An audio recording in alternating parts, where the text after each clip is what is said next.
Annual fee credit cards. Should you avoid them like the plague, or can you actually get more value from the cards that you're paying for the annual fee? That's what we're going to take a look at in today's video. For complete beginners, I would recommend getting at least one, maybe several no annual fee cards that you can leave open for a long time to build your credit history. But as you're used to using credit cards, you have an idea where you're spending money.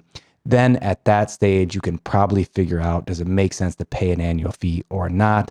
Are you going to get enough value, especially after you know which categories you're spending money in? You'll be able to follow along with the analysis that I'm going to run you through in today's video to figure out how much you'd actually be earning from one of these credit cards. So here's the cashback calculator that I've used in a whole bunch of other videos. If you want a copy, you can get it down below in the description. So even when I looked at having 5 different cashback credit cards, we were still better off having the Amex Blue Cash Preferred versus not having it, having the same number of credit cards. So let's look at 2 and 3 card combinations to see what's the most cashback we could earn with this hypothetical budget. Obviously, your budget is going to be different. That's why it makes sense to plug in your own cards and numbers and see what it spits out. So 2 card combo, the Amex Blue Cash Preferred and the SoFi 2% cash back. This could be the Citi Double Cash. It could be the Wells Fargo Active Cash, any of the 2% cards. So if we have the Amex Blue Cash Preferred, there's 4 categories. They're either 6% or 3%, 2% for everything else.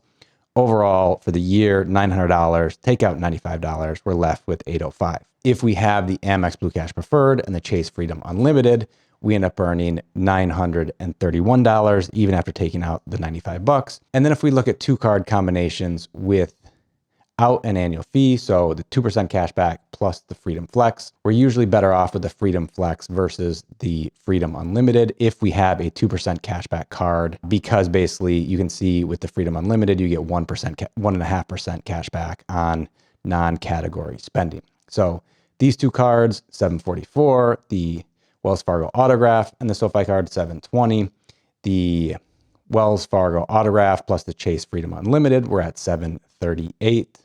And then I think the highest was the Citi Custom Cash with 5% cash back because we have high grocery spending.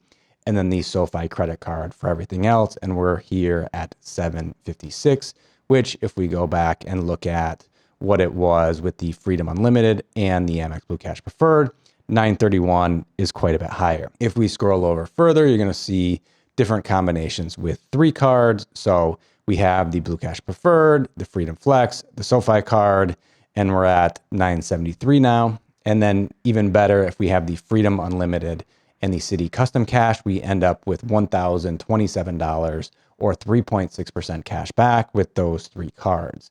If we look at combinations of 3 cards, no annual fee. So here were the 2 best I came up with. We're at $948 with a Custom Cash, Autograph, Freedom Unlimited. So just comparing these 2 3-card setups, we're at $1,027 versus $948. That's $79 difference, even after taking out the $95 annual fee. So in this scenario, you're better off having the Amex Blue Cash Preferred. So one small change that can change the analysis is what we spend money on groceries. So if we drop this down to $100, we may see some scenarios where we're actually making more money without the Amex Blue Cash Preferred, because really that's where a lot of the value is going to come from.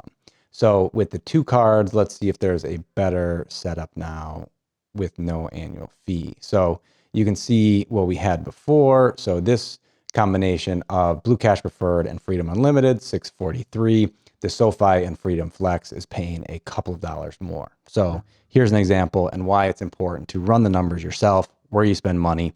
Am I earning more than $95 annual fee in additional cash back in this scenario to make up for the annual fee of the Amex Blue Cash Preferred? Now let's take a look at 3 really popular credit cards that do charge an annual fee. Does it make sense to have any of these 3 cards? Let's take a look. So the first card we're going to talk about is the Amex Gold card. So according to the points guy, each point from Amex is worth 2 cents. There's a bunch of ways to redeem your points. We're not going to talk about in today's video. If you take the easiest way out, the floor would be worth 1 cent. You could potentially earn way, way more. We're just going to take his valuation for the sake of today's video. From the budgeting video, $500 on groceries, 400 restaurants, 100 on flights. So I had travel at $300 per month. If we just strip out the flights, I'm saying $1,200 per year on flights. So we have 4 points for restaurants and groceries, 3 points for travel. Here is the total monthly value from this card, spending in those three categories, $936 per year.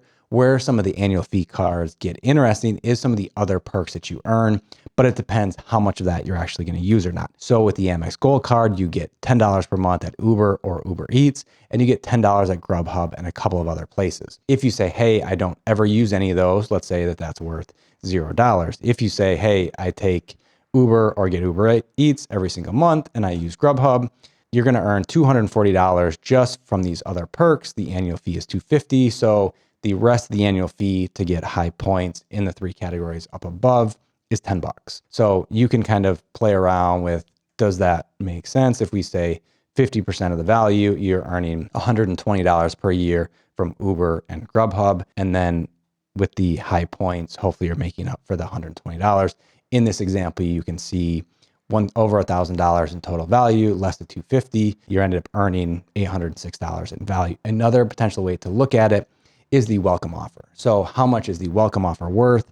And is that more than make up for the annual fee, and for how many years? So in this example of 2 cents per point, 60,000 points with a card, that's $1,200 in value. So you have the annual fee paid for almost 5 years just from the welcome offer if you met the spending threshold. So don't go and spend way more money than you normally would to hit the spending threshold. But if it makes sense for you, there's $1,200 in potential value just from the welcome bonus plus everything else. Now moving on to the next card, the Citi Premier card. So the points guy says that each point is worth 1.8 cents. So there's a couple of categories here. We have groceries, restaurants, gas stations, and flights and hotels. So instead of $100, I added another 100 of the 300, 3 points per each dollar spent at those four categories. Total value for the month, $842. Then they have a hotel credit. If you spend over $500 per year, they give you $100 back. And guess what? The annual fee is $95. So if you have one hotel stay over $500, it's going to automatically pay for the annual fee for this card.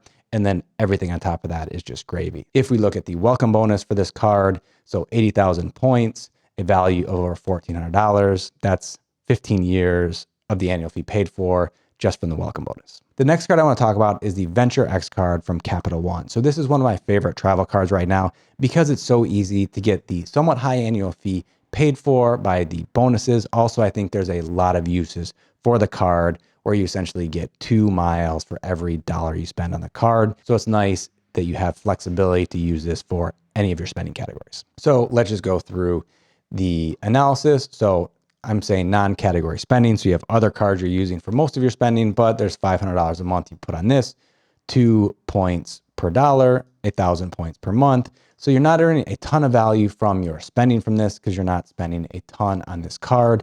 But where the value comes in and getting the $395 annual fee paid for are the other perks. So first, travel credit of $300. So you can use that widely on any kind of travel. 300 of the 395 already given back to you. Then you get lounge access. So if you get free drinks, free food, if you travel much, it's probably $10, $20, $30 of free value each time you visit a lounge, plus traveling more comfortably. I'm just putting $100 of value for that. In this analysis, you can delete this and it still pays for itself. Pre-check if you travel or global entry they pay for. So pre-check is $85 every 5 years. And then you get 10,000 miles at each anniversary bonus. So the 1.85 cents per mile, according to the points guy, gives you a value of $185. So the $417 here plus the $185 is $602. And you're not even using this for your spending to get this value. Then on top of that, if you add the spending, you're at $824, less $395, $429. And the thing is here, if we just delete this, still positive. If we delete the lounge access, that's not worth anything to you. If we delete this, still positive. And if we say, hey, the easiest way to reimburse money, it's only worth 1 cent. And here you still have a positive $5. So this is one of the easiest cards. If you spend a little bit of money on travel, there's a bunch of perks. You don't even have to use the card to get more value from this card than you're spending for the annual fee. What I didn't compare here is matching it up with what other cards you already have, but you can check out my favorite credit cards along the side right here and see if there's a better card for you. Hope to see you in another video. Bye.